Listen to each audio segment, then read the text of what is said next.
Hello everybody, this is Katie, having a little nightcap with you. Have my rosé all day cup. Thought it was fitting since some people like to call me a day drinker, so that's okay. I'll drink some rosé all day. I wanted to come on here because a couple of things have been weighing on me. I've talked to a couple of parents, and I wanted to just approach this very basic local, how to approach your local school board 101.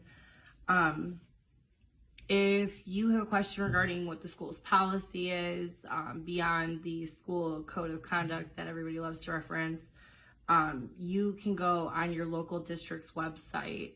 Usually the school district has a school board section. Underneath there will say policy, and you click on there and it will take you to this little other website where you will see basically all their policies, but usually there's a drop down, and in the drop down there's their administrative guidelines and then their policies themselves.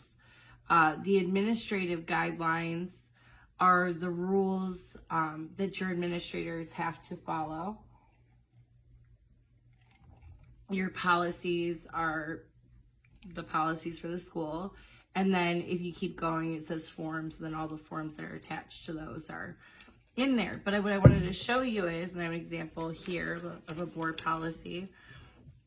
So I know this is reverse for you guys, but what you can see is it will say what policy it came out of. It came out of the policy manual, what code, the code, and then right here it says legal, and then it says RC and AC. RC is Ohio Revised Code, AC is Ohio Administrative Code.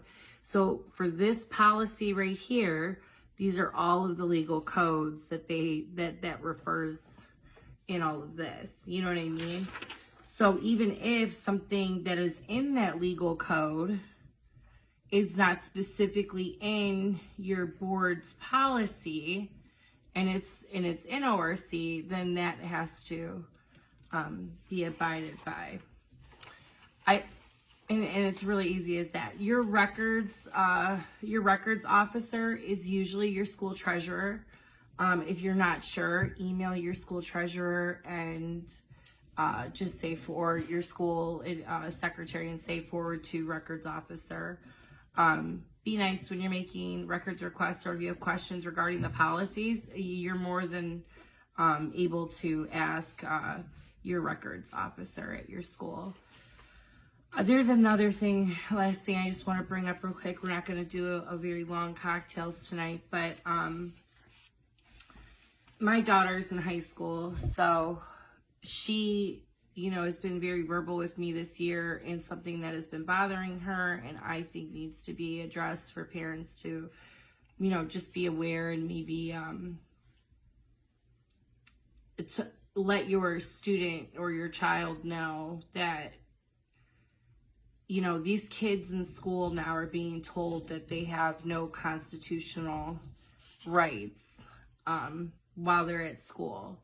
Now, some I can see that are a little gray maybe, but let's start teaching our kids that that's not a thing. Your constitutional rights were given to you by God, not government, so no man can take those from you.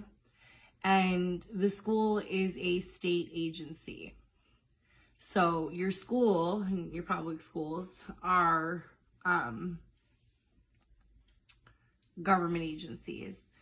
And your child does have constitutional rights while they're in school. I am not an attorney, I'm not here to give legal advice. However, it is common knowledge that they have a First Amendment right to speak. They have a Fifth Amendment rights. They have 14th Amendment rights, due process. And I'm going to be doing an article on that. There is an opinion that I did want to share from Justice Abe Fortas in Tinker versus Des Moines, in his opinion, because I think it was just kind of spot on. It says, in our system, state-operated schools may not be enclaves of totalitarianism. School officials do not possess absolute authority over their students. Students in schools, as well as outside of school, are persons under our Constitution. They are possessed of fundamental rights which the state must respect, just as themselves must respect their obligations to the state. In our system, students may not be regarded as closed-circuit recipients of only that which the state chooses to communicate. Which is basically saying they have fundamental rights. And their justice, I believe it was Thomas, also said recently, you know, your kids' rights don't end when they hit the schoolhouse gates. Also, parents, when, you know, your child gets in trouble, and the schools have been doing this thing where they don't want to call parents and tell parents and punish children without, you know, any regard of parents or situation. And I know that from personal experience. They like to use this little term in Loco, Parentis. And under Ohio Revised Code, it's actually an administrative guideline. It's a rule, 5101-2-1601. In Loco Parentis is granted by a judge. It's an adult who's a caretaker of a child, including a foster parent, et cetera, but that lives in the home. Key in that law, lives in the home.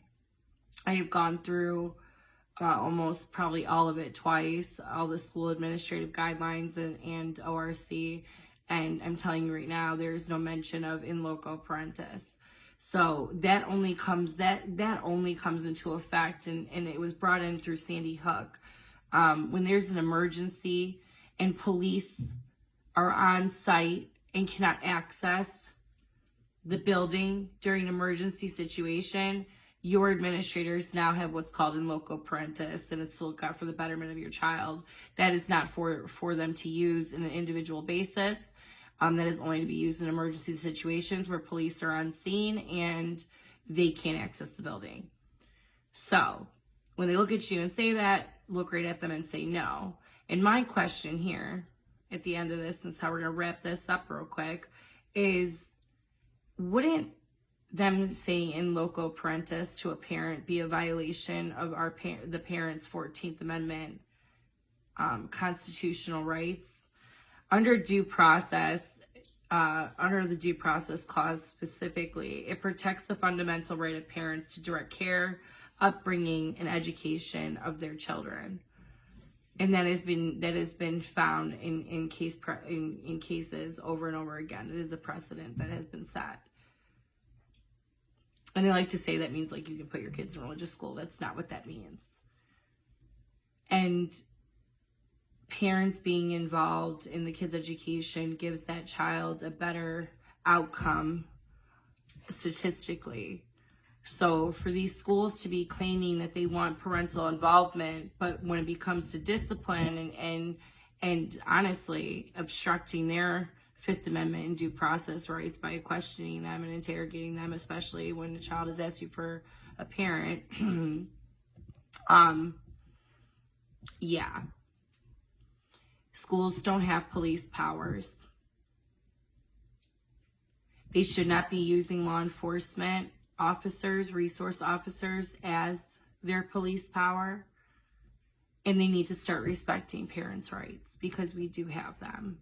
They didn't just disappear, and when we enrolled them in public school, we did not give the state our children.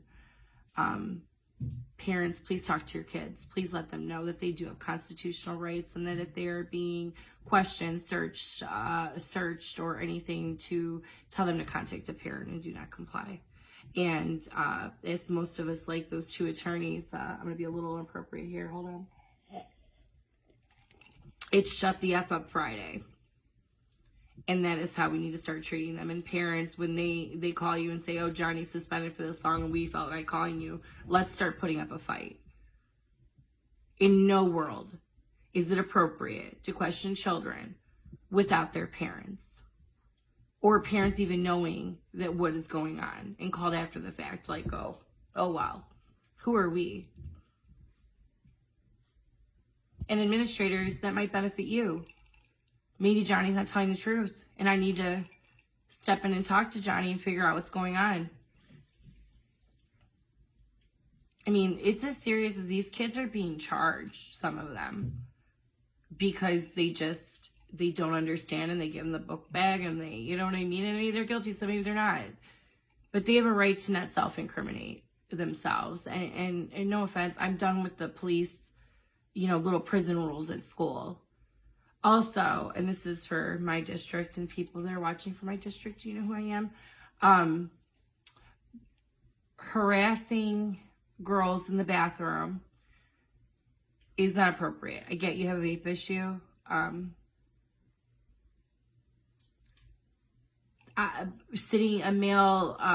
vice principal sitting outside the restroom while all the girls are in there, I don't find appropriate. People walking in and out of there constantly, I don't find appropriate. And even it says in your policies,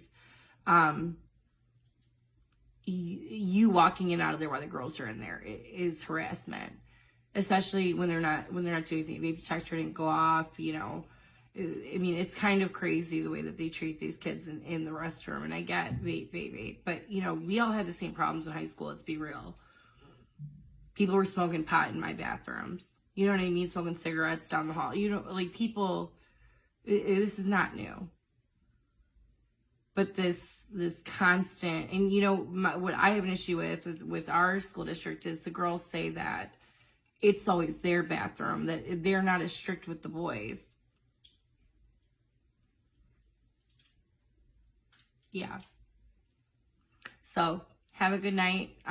Thanks for catching me on the late night tip, and stay focused, Ohio. Thanks.